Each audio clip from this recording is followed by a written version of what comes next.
mahora. Ona zvinhu zvemapositori zvakazara muno machirese redha. Akushaisha nzvimbo.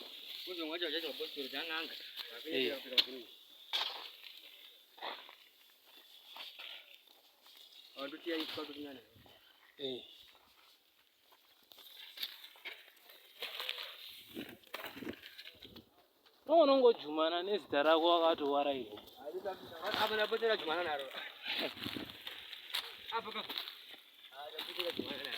Iwe pana vanhu vapata mvubu yayo.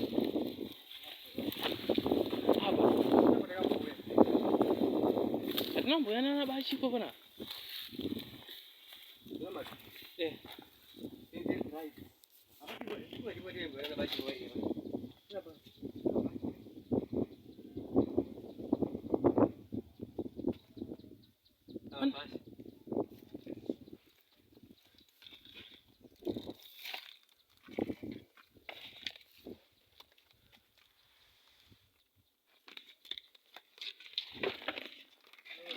Iwe.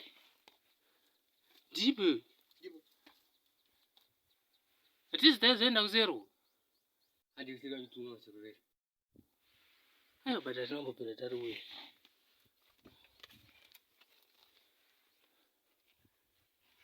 Anti.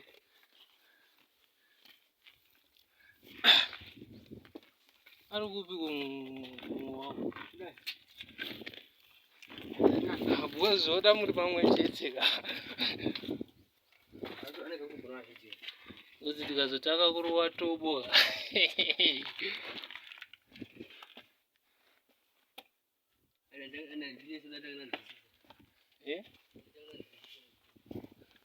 Unonzwisisa chii?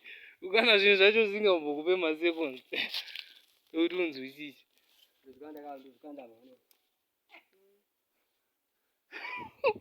Tarisa kapauri.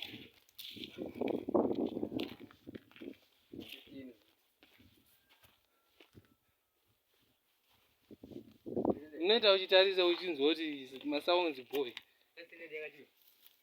Meno tindiana atsika tsika.